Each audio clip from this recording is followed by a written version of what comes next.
You're not fooling anybody anymore. Like, you need guys who can make plays off script. And I want to talk about two teams to start the show. Dallas. I've been saying this all year. When I look at Dallas, McCarthy can drive me nuts. Dak is sometimes conservative. And I'll get to that in a second. But nobody's fooling anybody. And Dallas has playmakers. And the great Jimmy Johnson, Troy Aikman teams, they had playmakers. Who gives Nick Saban trouble in college football? Quarterbacks that can run around. Who gives Belichick trouble? Quarterbacks that can run around, like Josh Allen. But Dallas has defensive line playmakers, and Micah Parsons wherever you line him up, and Trayvon Diggs at corner. And they had 5 different receivers with over 50 yards and running backs. And between the injuries and COVID, so much of this now, I was talking to GMs over the weekend. They're like, listen, it's survival. We're just trying to get through games with COVID and injuries.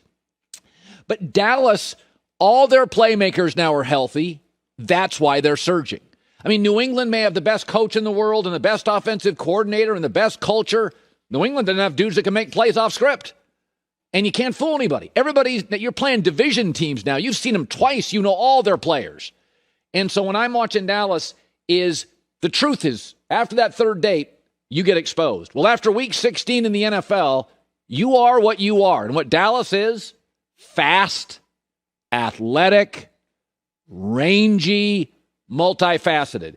And let me support two people who sometimes I'm critical of, Mike McCarthy. You can say what you want about Mike McCarthy. He went out, had a major issue at defensive coordinator with Mike Nolan, and he solved it. Like, they got to pay Dan Quinn to stay. Like, Dan Quinn's hit it out of the park. Simplified the offense, let all these playmakers play. So Mike McCarthy has mostly gotten out of the way. He sees how good this talent is. And by the way, Dak Prescott, and I've said this before, he can fall into a Dak and dunk. But again, I think Dak is smart enough that, and I said this last week, that he looks around at all these playmakers. And Dak's like, if I don't screw it up, we can drop 30 every weekend. And that's what Dak does. If you look at his home and road splits, like, Dak never makes mistakes at home. He may not throw it downfield as much as I'd like, but it's almost like Chris Paul running the Suns. When you've got an Ayton and a Devin Booker and a Mikal Bridges, I don't need you to drop 38. Get it to the right people at the right time, occasionally make a big throw or a play with your feet. So, you get to this time of the year, the teams with playmakers, they're separating. And Dallas has a lot of them. The ash, the hoe we tapping and pass it like magic. No, we not asking, we see it, we grab it. Diamonds, they flashing, go blind when I'm passing. Mask on, I'm clapping, no mask on assassin. Jugging, we snatching, all black is the fashion. We not the same, bro, just look at the fabric. It was good, everybody. It's your boy, Kama. You back with another video, man. Hey, man, real quick. It's Victory Monday, man. Our 4th straight Victory Monday. One thing I want to say, man, is amazing game last night. Complete game. We could have scored 70 points last night. We put Cooper rushing with like 4 minutes left in the third quarter.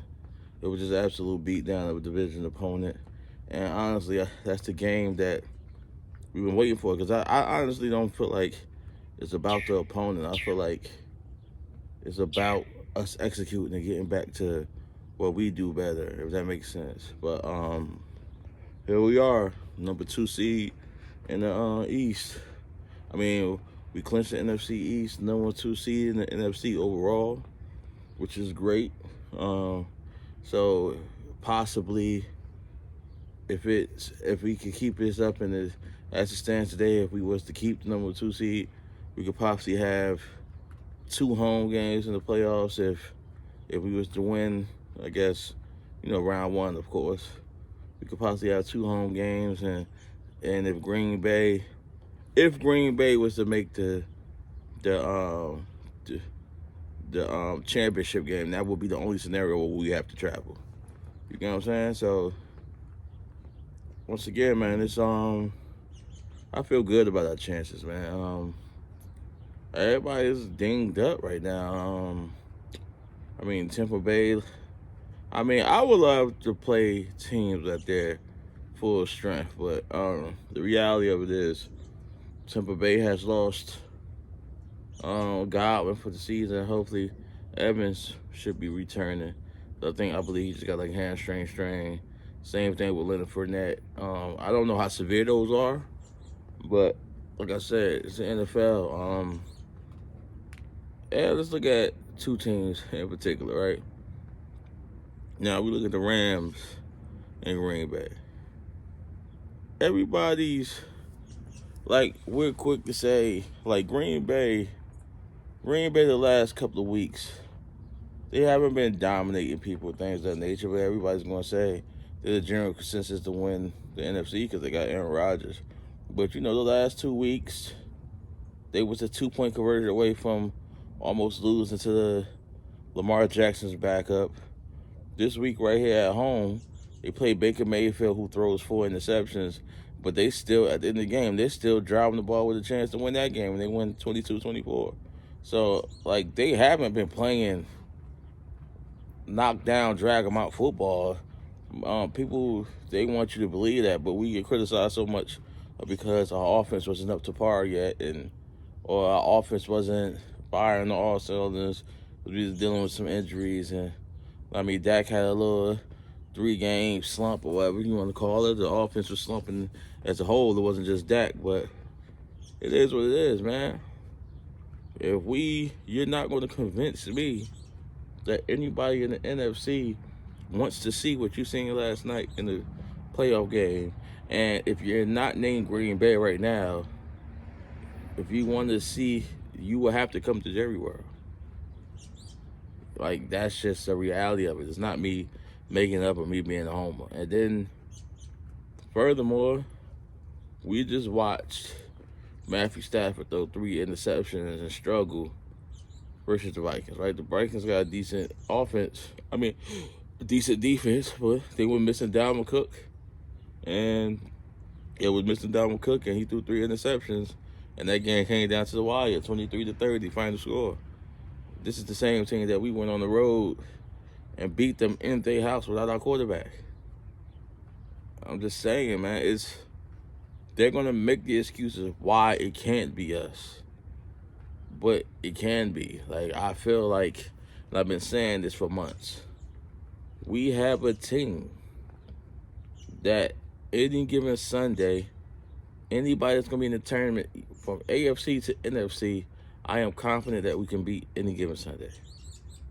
And vice versa. Do I feel like if we go head-to-head with the Rams, is it possible they could beat us?